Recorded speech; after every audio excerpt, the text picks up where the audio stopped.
ओम शांति।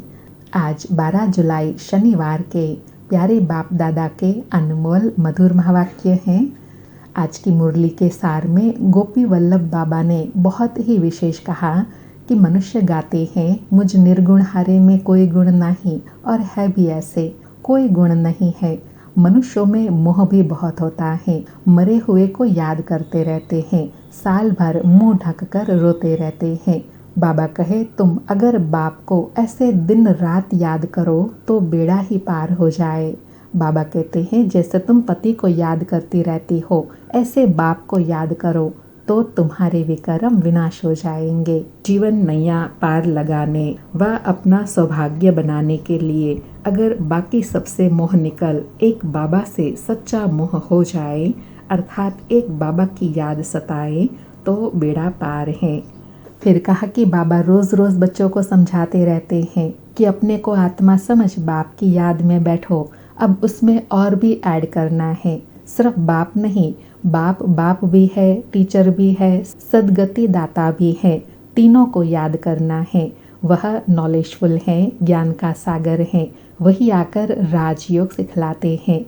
और आज बाबा ने वैष्णव का भावार्थ बताया कि एक वैष्णव होते हैं जो खान पान की परहेज रखते हैं, अर्थात वेजिटेरियन होते हैं, मांस मदिरा आदि नहीं खाते हैं, परंतु विकारों में तो जाते हैं ना। तुम अभी दोनों धारणाएं करते हो, खान पान की परहेज भी रखते हो और विकारों की भी परहेज रखते हो, पवित्र बनते हो, निर्विकारी बनते हो।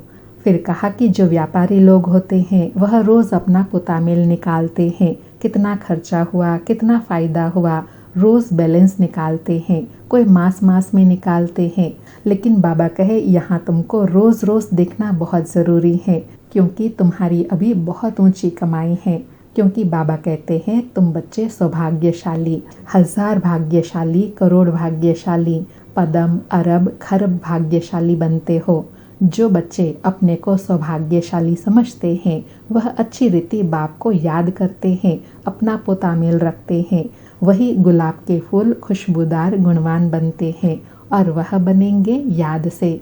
फिर अटेंशन दिलाया कि अभी बाप कहते हैं, मीठे बच्चे बहुत बहुत समझदार बनो, यहाँ से बाहर घर में जाने से फिर भूल नहीं जाओ। यहाँ तुम आते हो कमाई जमा करने के लिए, यहाँ बाबा के घर मधुबन में तो ज्ञान सागर के कंठे पर आते हो, जितनी कमाई करेंगे उतना अच्छा है। यहाँ तुम आते ही हो अविनाशी ज्ञान रत्नों से अपनी झोली भरने, इसलिए गाते भी हैं, भोलानाथ भर दो झोली। और साथ में कहा, पढ़ाई से मनुष्य सुधरते हैं, चाल चलन भी अच्छी होती है। अभी तुम पढ़ते हो, जो सबसे जास्ती पढ़ते और पढ़ाते हैं उनके मैनर्स भी अच्छे होते हैं। तो तुम बच्चे कहेंगे, सबसे अच्छे मम्मा बाबा के मैनर्स हैं, जैसे तुम पढ़ते हो वैसे मम्मा भी पढ़ती हैं। सयानी थी तो ड्रामा अनुसार सरस्वती नाम पड़ा, नंबर 1 चली गई। ऐसे बच्चों को भी माता पिता को फॉलो करना है। फिर बहुत विशेष अनुभव ब्रह्मा बाबा ने सुनाया। बाबा कहे, जैसे इनकी ब्रह्मा बाबा की आत्मा को शिव बाबा को याद करना है। बाप दादा कहते हैं, हम दोनों बच्चों को देखते हैं। ब्रह्मा बाबा कहे, मुझ आत्मा को तो साक्षी होकर नहीं देखना है, परंतु शिव बाबा के संग में है तो हम भी ऐसे देखते हैं जैसे शिव बाबा देखते हैं। शिव बाबा के साथ रहता हूँ ना, उनका बच्चा हूँ तो साथ में देखता हूँ। मैं विश्व का मालिक बन घूमता हूँ, जैसे कि मैं ही यह करता हूँ, मैं दृष्टि देता हूँ। इसमें देह सहित सब कुछ भूलना होता है। बाबा कहे, जब ऐसी श्रेष्ठ अवस्था हो जाती है तो जैसे बाप और बच्चा एक हो जाता है। फिर कहा कि सर्विस करने वाले ज़रूर ऊंच पद पाएंगे, तो फिर फॉलो भी करना है। जैसे बाप अपकारियों पर उपकार करते हैं, ऐसे बच्चों को फॉलो फादर करना है। कोई कुछ उल्टा सुल्टा बोले तो सुना अनसुना कर देना है। तुम मुस्कुराते रहो तो वह शांत हो जाएंगे, ठंडे हो जाएंगे। और लास्ट में कहा कि बाप बैठ मीठे बच्चों को समझाते हैं, कहते हैं, बच्चे सुखदाई बनो।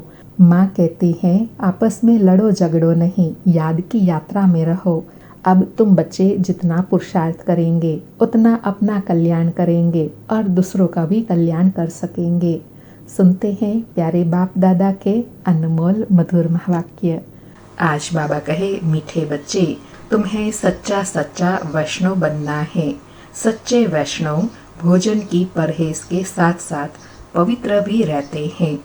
मीठे बच्चे, तुम्हें सच्चा सच्चा वैष्णव बनना है। सच्चे वैष्णव भोजन की परहेज के साथ साथ पवित्र भी रहते हैं। आज मुरली से प्रश्न है, कौन सा अवगुण गुण से परिवर्तन हो जाए तो बेड़ा पार हो सकता है। कौन सा अवगुण गुण से परिवर्तन हो जाए तो बेड़ा पार हो सकता है।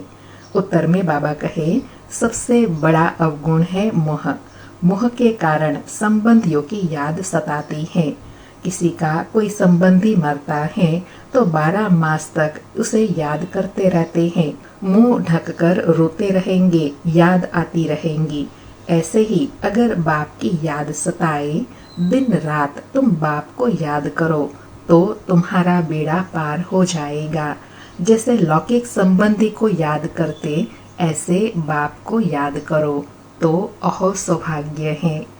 सारी मुरली से धारणा के लिए सार है। पहला पॉइंट, जैसे बाप अपकारी पर भी उपकार करते हैं, ऐसे फॉलो फादर करना है। कोई कुछ बोले तो सुना अनसुना कर देना है, मुस्कुराते रहना है, एक बाप से ही सुनना है।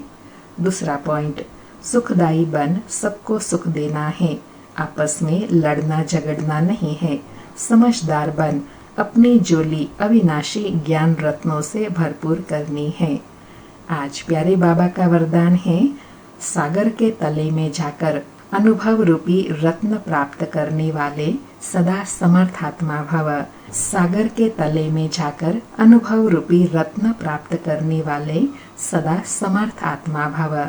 स्पष्टीकरण है, समर्थ आत्मा बनने के लिए योग की हर विशेषता का, हर शक्ति का और हर एक ज्ञान की मुख्य पॉइंट्स का अभ्यास करो। अभ्यासी लगन में मगन रहने वाली आत्मा के सामने किसी भी प्रकार का विघ्न ठहर नहीं सकता।